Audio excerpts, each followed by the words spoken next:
오늘부터 사흘간의 일정으로 중국에서 중국 중앙경제공작회의가 열리게 됩니다. 내년에 중국 경제 모습을 계획하는 중요한 자리가 될 텐데요. 최근에 중국의 증시, 주가가 상당히 많이 올랐습니다. 중국 투자에 대한 관심이 재조명되면서 우리 투자자 입장에서도 상당한 주목을 해야 되는 이슈가 아닌가 싶습니다. 그래서 오늘은 이번 중앙경제공작회의에서 무엇이 논의되는지 이야기를 나눠볼까 합니다. 한국경제신문사 한상춘 논설위원 나와 계십니다. 위원님 어서 오세요. 네, 안녕하십니까? 네. 자, 오늘부터 사흘간의 일정입니다. 중앙경제공작회의가 열리게 되는데요. 이 중앙경제공작회의, 어떤 어느 정도의 비중을 차지하고 있는지도 궁금하고요. 어떤 회의인지도 궁금해하시는 분들 많으실 겁니다. 예. 네, 일단 어제 네. 중국의 수출 증가율이 4%로 감소됐긴 했지만 예. 사실 상하이 종합지수는 3,000포인트를 3,000포인트를 뚫어냈습니다. 네, 3,000포인트를 넘어서 예. 우리가 이것을 어떻게 열 것이냐 하는 측면에서 사실 오늘부터 열리는 중앙경제공작회의 네. 상당히 관심이 되고 있습니다.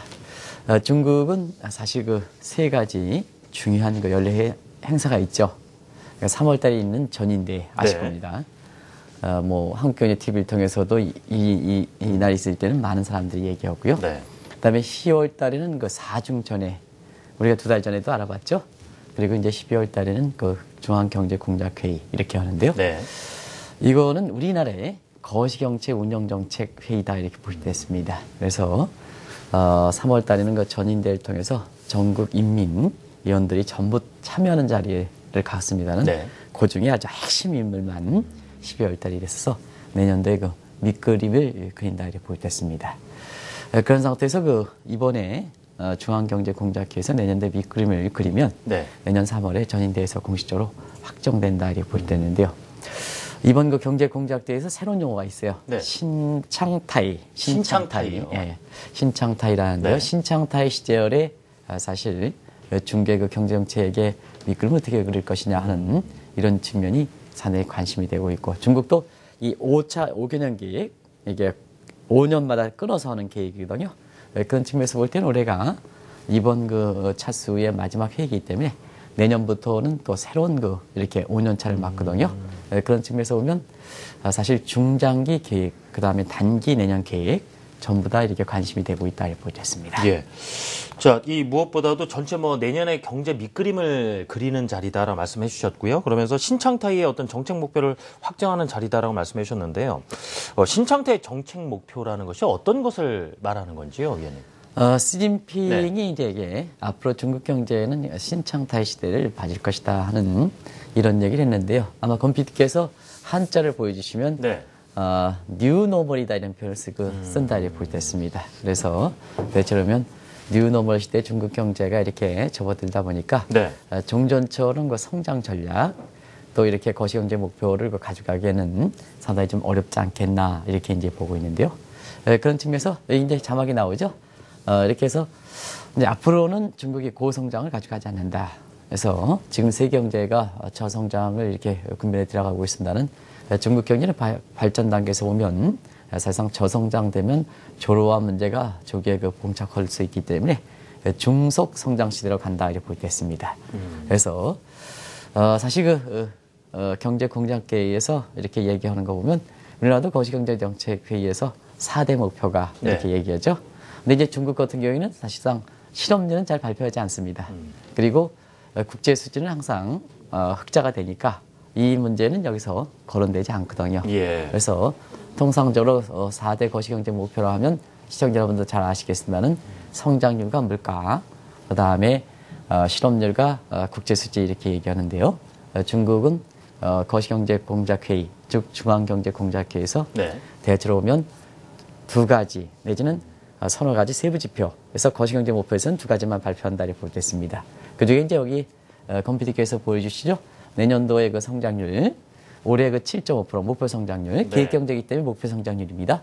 그리고 이제 내년에는 7%로 하향 수정할 것이다 이렇게 보는 것이 대체로 중개사회과학원을 비롯해서 경제공작회의에 아주 정통한 사람들이 이렇게 보고 있고요. 여기서 이제 자막에서 나가는 것은 확정된 것은 아닙니다. 네. 혹시 이렇게 시청자분의 오해를 불러일으키기 위해서 예상되는 부분이다. 그렇습니다. 말씀이고요. 아직 끝나지 않았으니까. 네. 그다음에 중국이 이제 고성장 하는 과정에서 사실 소비자 물가는 그렇게 중시하지 않았었거든요. 왜냐하면 고성장하면 물가는 희생할 수밖에 없거든요. 네.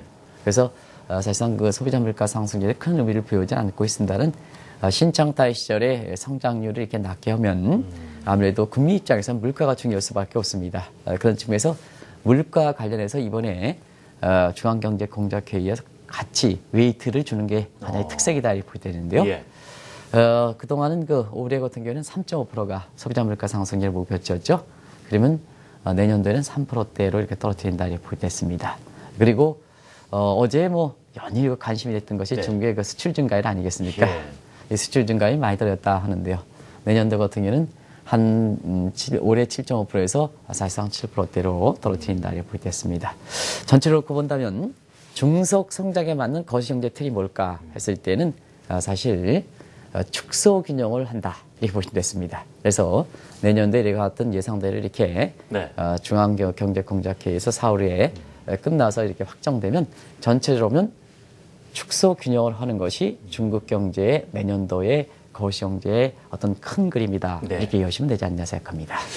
중국 성장률 관련해서는요, 올 들어서 1분기, 2분기, 3분기 보면서 성장률이 이게 둔화되는 것 아니냐라는 우려보다는 너무 그 외형적인 성장에 치우치지 말고 내부를 좀 들여다볼 필요가 있다. 그런 시각에 대해서도 말씀을 나눴었거든요. 중국 스스로도 이 성장률을 낮춰 잡을 것으로 전망이 되는 것 자체도 아마 중국의 외형적인 성장에 너무 우리가 집중하지는 않겠다. 이런 의사 표현으로도 봐야 되겠죠. 어떻습니까? 네, 아주 좋은 지적을 해주셨습니다. 중국은 사실 성장 단계가 바뀐 것을 갖고 이렇게 여기 나오신 전문가들이 그렇게 평가를 해야 되는데요. 과거에 중국이 사실상 기존의 성장 전략대로 성장률이 높은 것 대비해서 네. 지금의 성장률을 평가하면 안 된다는 얘기입니다. 지금 중국 같은 경우는 성장에서 보면 사회주의 국가는 보통 그로스 패스, 사람의 커리어 패스 마찬가지로 네. 그로스 패스가 있다 이렇게 보시면 됐습니다. 사회주의 성장 이론에서 보면 그런 측면에서는 초기에는 사실 사회 간접자는 SOC가 깔려 있는 것도 아니고 노동력도 훈련된 것도 아니고 국내 자본 축적도 되지 않은 상태거든요. 예. 그렇기 때문에 이때는 생산성 증대를 통해서 이렇게 경제 성장을 하지는 못합니다. 그래서 노동 집약적인 상품 가지고 사실상 업종에 주력을 하죠. 그런 측면에서 이것을 단순히 노동력을 집중적으로 투입해서 사실 성장한다 해서 extensive growth path, 외연적 성장 경로다 이렇게 보였습니다. 예. 그렇지만 이 부분이 어느 정도 이렇게 보면 전문적인 용어로 그때는 이제 루이스 전환점만 지나면 그렇다 이렇게 보였습니다. 노동 집약적 산업은 임금이 상승하면 쥐약이지 않습니까?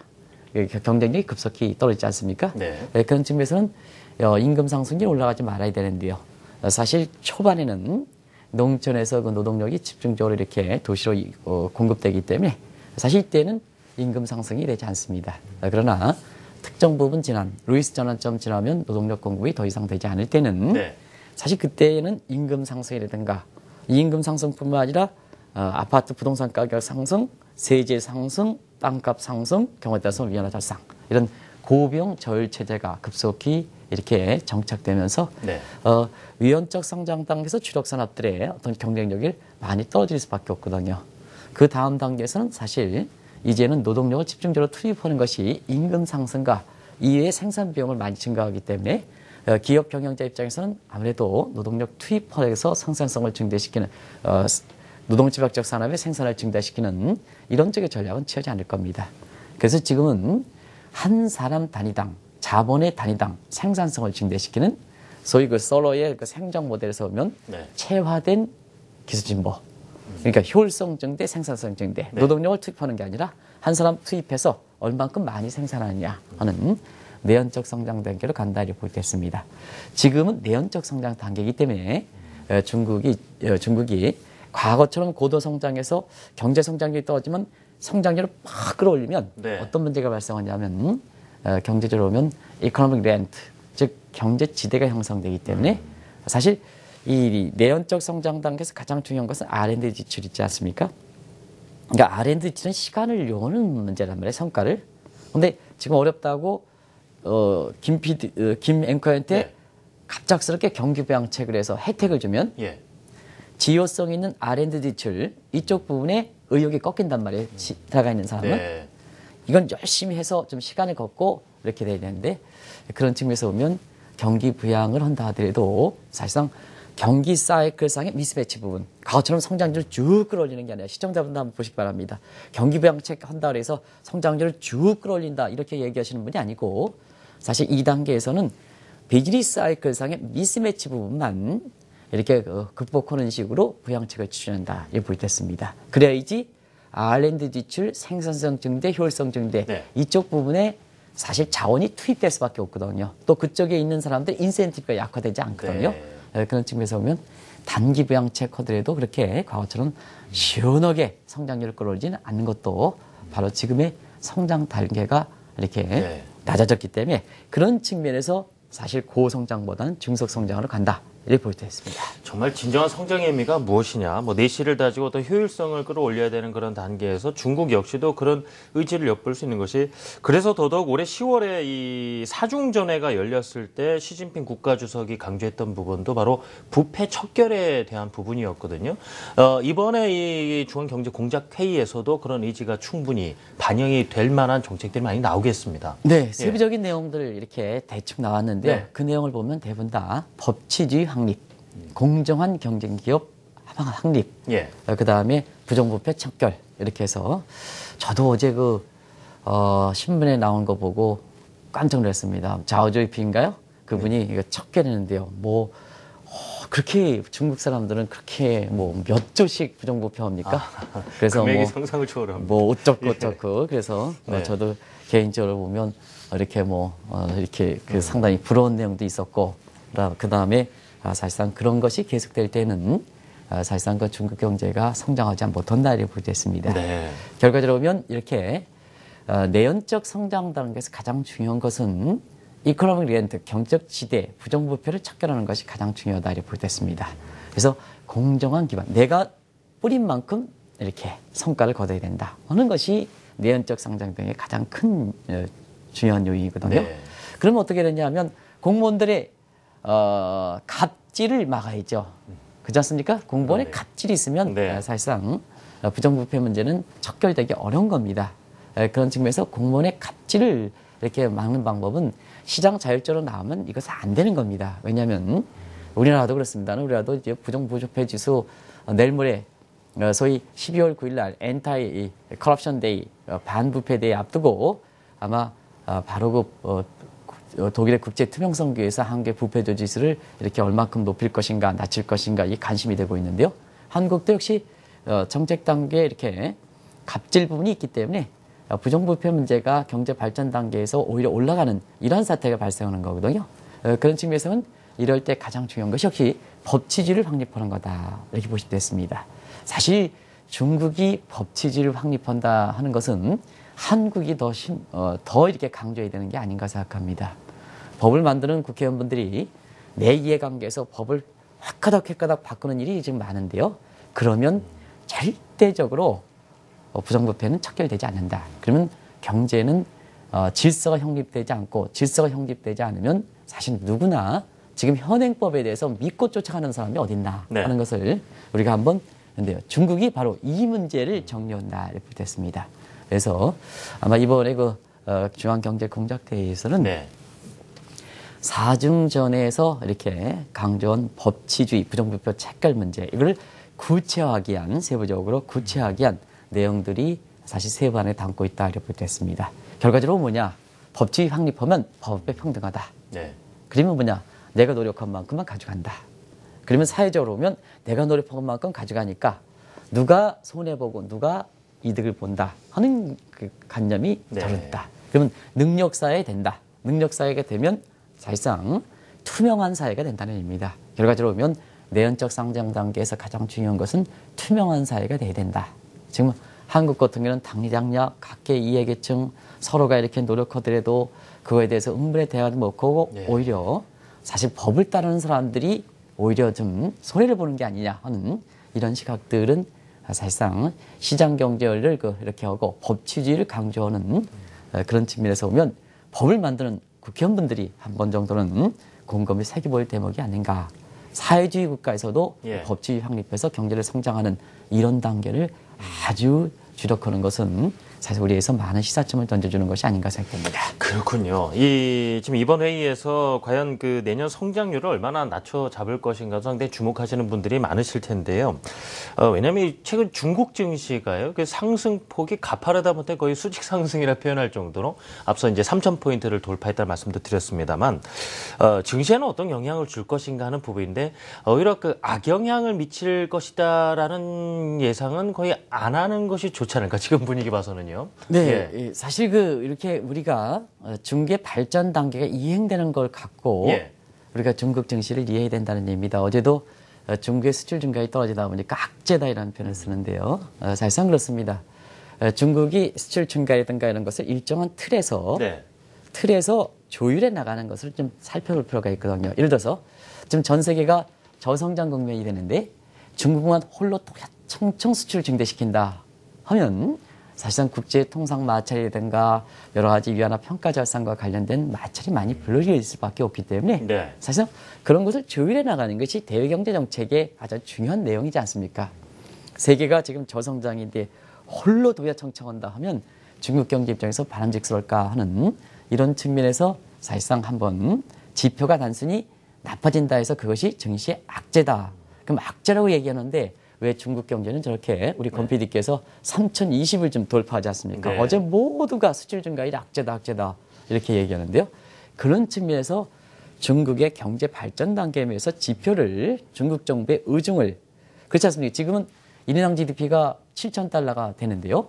이때 수출 증가율과 3,000달러의 수출 증가율과 자 그때 20% 지금 10% 그러면 지금이 10%가 낮은 거냐?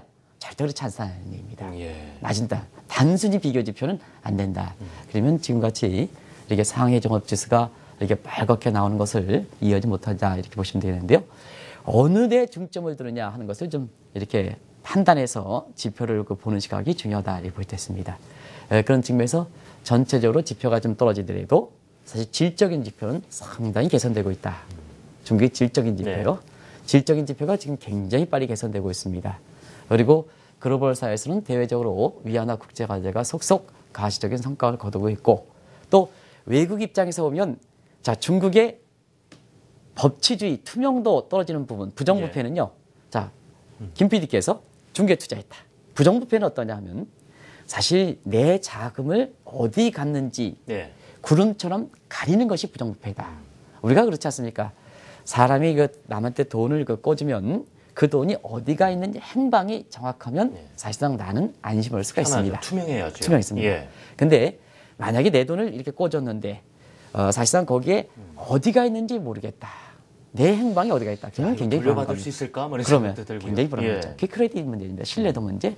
이런 측면에서 보면 자 중국이 어느 쪽에 질적인 지표를 가져가느냐 하는 이런 지표를 가지고 네. 똑같은 경제 지표도 그런 쪽에서 해석하는 시각이 중요하다. 이렇게 보시면 됐습니다. 그래서 성장률 둔화, 수출 증가율 둔화되더라도 네. 질적인 지표 개선, 위안화 국제를 통해서 대외 신뢰도 제고, 예. 또 중국의 내부적으로 법치주의, 그 다음에 부정부패 척결, 투명도 강조해서 내가 자금을 넣더라도 과거처럼 자금을 넣더라도 자 지금은 더 확실하게 내 자금이 어디가 네. 있는지 알기 때문에 중국에서 보면 시장은 올라가는 거다 이렇게 볼 때 있습니다. 그래도 뭐 이 자리 빌어서 또 여러 가지 시각이기 때문에 이 부분도 좀 짚어드리고 싶은데요. 올 들어서도 계속 성장률이 좀 둔화되고 있는 모습이 역력하고 내년부터 더 낮춰잡는다고 하니까 이 중국 경기 확실히 침체되는 건 아닌가 이런 우려의 목소리도 사실 시각이 있는 건 맞거든요. 그래서 이 부분에 대해서는 어떻게 좀 설명을 드리면 좋을까요? 예. 뭐든지 절대 성장률이라는 게 없습니다. 절대 성장이라는 게 뭐든지 이렇게 가격 변수라는 것은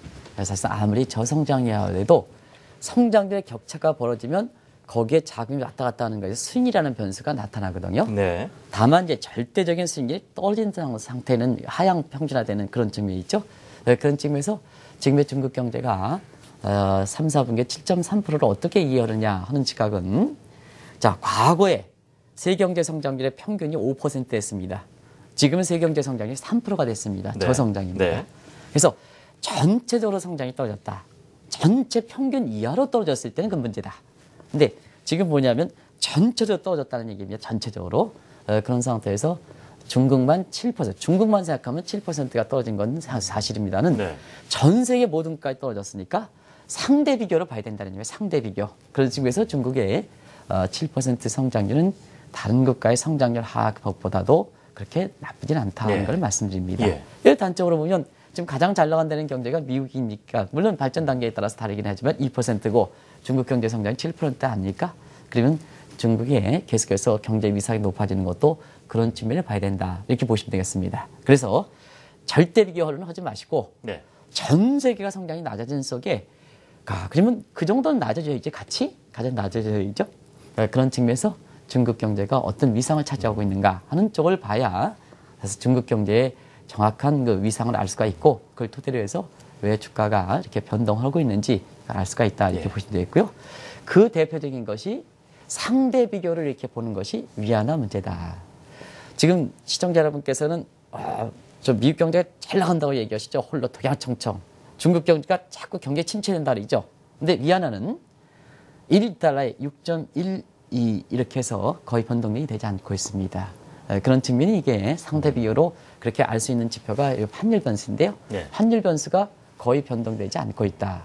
그렇게 2월 달에 수출 증가율 마이너스도 떨어지고 이번에 수출 증가율이 떨어진다 하더라도 위안화의 평가 절하폭이 그렇게 크게 나타나지 않고 있는 것도 바로 그런 측면에서 이해될 수가 있다 이렇게 보겠습니다. 자, 그러면은 이 중국이 경제 성장을 낮추더라도 그럼 주변국에 미칠 좀 영향을 돌이켜 봐야 될 텐데요. 아무래도 성장률을 낮춰잡다 보면 이번에도 그 무역 수지 보면 수입이 감소했다라는 발표도 알 수 있듯이 중국으로 이제 수출을 많이 하는 국가들 같은 경우에는 아무래도 당연히 그 수출이 좀 줄어들게 될 것이고 중국으로 수출하는 것이 줄어들게 될 것이고 좀 그런 파급 효과, 좀 안 좋은 그 역할을 받지 않을까 하는 부분이고요. 마찬가지 우리나라 역시도 중국으로 수출하는 물량이 좀 줄어들지 않겠느냐? 그럼 어떻게 하면 좋겠느냐? 이런 부분이거든요. 그 지적은 이렇게 좋은 지적을 생각합니다. 왜냐하면 지금 중화경제권, 하인경제권만 아니라 아시아 국가들의 그 대중 수출 비중은 대미 수출 비중이 더 월등히 높아지지 않습니까? 그래서 과도하게 즉 그동안 그 중개 고도 성장이 가는 상태에서 경제 발전 단계에 비해서 대중 그 수출 비중이 상당히 높은 것이 한국을 비롯한 아시아 국가의 전반적인 중화경제권과 하인경제권 더더욱 뭐 말할 필요도 없고요. 그런 상태에서 이렇게 중국 경제 성장률의 목표치가 낮춰 잡으면 사실상 그런 측면에서 우리가 이들 국가들, 아시아 국가들의 대중 수출은 줄어들 수 있는 이런 소지는 충분히 있다 이렇게 보여졌습니다. 그런 측면에서 우리가 지적했죠. 결과적으로 보면 아시아 국가 간에 전반적으로 파이가 줄어든다. 가장 파이를 담당했던 파이가 줄어든다 하면 아시아 국가 간의 자국통합 평가 절하를 통해서 수출을 이 조그만 파이가 줄어드는 부분에 내가 얼만큼 땅덩어리를 더 가져갈 것인가 하는 측면이 환율 전쟁이거든요. 그 측면은 더 가속되지 않겠느냐 이렇게 보고 있고요. 또 한 가지 중국의 목표 성장률 낮춤에 따라서 이렇게 사실상 한국이 똑같은 각도로 과거의 성장률 목표치를 잡으면 굉장히 힘들어진다 하는 측면에서 그러면 과거 똑같은 성장률 목표치를 가지려면 어떻게 하냐? 성장 전략을 바꿔야죠. 어떻게 바꿔야 되느냐 하면 두 가지죠. 하나는 수출 지역을 이제 중국의 비중보다 다른 쪽에 다반화시켜야 된다 하는 측면에서 내년도에 그 아세안 국가를 비롯해서 이런 국가들 보면 수출 다변화 전략을 취하고 있다. 그래서 중국의 이제 앞으로는 지금 성장률이 떨어지는 것이 비단 이 내년뿐만 아니라 계속 되겠다는 얘기입니다. 왜냐하면 5개년 계획에서 자꾸 낮춰 잡니까? 그런 계획에 보면 일단 대중 수출 비중을 좀 낮춰져서 수출 지역을 다변화하는 노력. 그래서 한국 같은 경우는 이제는 아세안뿐만 아니라 그 다음에 중동이라든가 아프리카에 대한 수출 다변화 이런 노력이 좀 있어야 되고요. 또 한 가지는 내수 시장을 키워야 된다 이렇게 보시도 했습니다. 그래서 내수 시장을 키워야 경제 안정성과 독립성을 좀 보장을 받을 수 있다 이렇게 보시면 되는데요. 결과적으로는 우리 입장에서도 중국에 대한 어떤 이제는 그 고집적인 대중 이런 것을 이렇게 본하던 수출 지역 다변화를 통해서고 또 한 가지 단기적으로 보면 지금은 좀 우리 수출 기업 입장에서 사실상 환율을 좀 경쟁력을 충분히 좀 끌어올려주는 이런 노력이 돼야 사실 아시아 각국 간의 내년도에 파이를 제한된 상태에서 파이를 이렇게 키우기 위해서 자국통합 평가 절하되는 부분에 따른 한국의 중간자 입장에서의 어떤 불이익을 이렇게 차단할 수 있다 이렇게 볼 때 있습니다. 그런 측면에서 좀 통화당국자 입장에서는 좀 과감한 통화 정책이 좀 강구되기를 이렇게 좀 꼭 보시기 바랍니다. 지금은 중앙은행의 위신이 국민 경제에 국민 생활을 안정시키면 그게 가장 위상을 찾는 방안이다 하는 것이 FRB라든가 그 다음에 일본의 그 중앙은행이라든가 유럽의 중앙은행 입장에서 보여주는 거거든요. 그래서 어떤 고답적 지위보다는 예. 국민 편에서 좀 통화 정책을 좀 추진해야 될 이런 때가 아닌가 생각합니다. 자, 오늘부터 4일간의 일정으로 중국에서 중앙경제공작회의가 열립니다. 여러 가지 내년 경제에 대한 밑그림을 그리게 될 텐데, 성장률을 낮춰 잡더라도 어떤 시각으로 바라볼 것인가 부분, 또 우리 중국의 수출이 좀 줄어들 건 또 불가피한 부분이기 때문에 이런 부담을 줄이기 위해서는 또 대체 시장도 충분히 찾아야 된다라는 어떤 방안도 함께 고민해 봤습니다. 한국경제신문사 한상춘 논설위원과 말씀 나눴습니다. 위원님 감사합니다. 고맙습니다.